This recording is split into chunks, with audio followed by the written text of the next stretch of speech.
در حالی که مدیر یکی از بخش‌های حکومت شهر پنجکن تلاش دارد گمانه‌های رشوت‌ستانی برای آزاد کردن از خدمت حربی را یکطرفه کند، او را به آن نیز گناهکار می‌کنند که قسمی از پول دسته فوتبال این شهر را نیز به کیسه زده است. از پرونده نو ضد افضلشاه دوستزاده مدیر بخش جوانان و ورزش شهر پنجکن دادستان‌ها خبر دادند.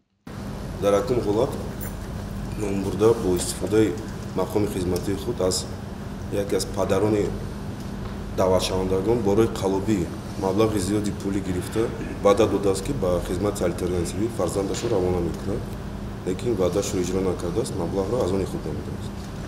در این حالت از حساب مبلغ‌هایی که برای تیم فوتبالی شهر پنجکن پیش بینی شده بود با استفاده مقام خدمتی خود یک قسم مبلغ را از آن خود کرده است. نسبت دوستزاده با ماده های 245 یعنی از آن خودکنی یا اسرافکاری و 247 یعنی قلابی پرونده از سوی دادستانی شهر پنجکن آغاز شده تفتیش دوام دارد. در صورتی در دادگاه تصدیق یافتن عیبنامه ها این منصبدار دولتی باید جریمه کلان سپارد یا در صورت نسپاریدن از 11 تا 18 سال زندانی شود. حالا او همچنین از وظیفه برکنار شده است. خود او آماده نشد پرونده دوم را شرح دهد. پیشتر ضد افضلشاه دوستزاده با گمان قلابی پرونده باز شده بود. حادثه ماه‌های فوریه مارت همین سال رخ داده است.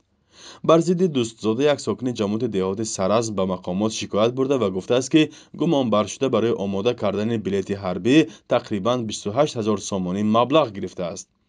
در شرح این واقعه افضلشاه میگوید نفرانی به قول او گویا شکایت برده پیوندانش هستند و بین مقامات آنها نافهمی رخ داده است.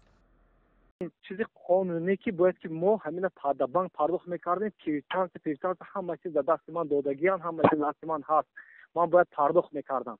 ما اگه خیش تبار به جان خودم بود آدم دیوار سرفنگ شه نمیرفتم، ما خودمون گفتیم یک جای میگیریم میبریم میسپاریم، ما برده میسپاریم که در بانک کیتانس قانونی دادگی زنگ کنیسر تربی که در همین صورت حساب برده پرداخت کنتون بعد آزاد میشد و یک مو خدمت را طبق طلبات قانون در همین دوره ما وقتی که رفتیم بانک قبول نکرد که این مینه همه آدم زنگ زدگان از وینکامات که قبول نکن تا مبلغش.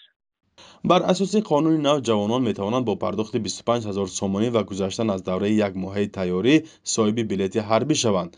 به قول دوستزاده بعد چند وقت این حالت آنها را به شعبه کارهای داخلی دعوت میکنند و او اصلی مسئله را میفهماند. مبلغ را وقتی مفتشان از وی پرسان میشوند به آنها میسپارد، ولی معلوم نیست که دعواگران مبلغ را بازپس گرفتهاند یا نه. در همین حال دوستزاده آماده نشد درباره عیبنامه نو شرح بدهد. به اطلاع مقامات دادستانی سال گذشته 5 حالت رشوتستانی برای تهیه حجت سربازی از جانب کارکنان دولتی را آشکار کردند. فرزان محمدی، رادیو آزادی، شهر خوجند.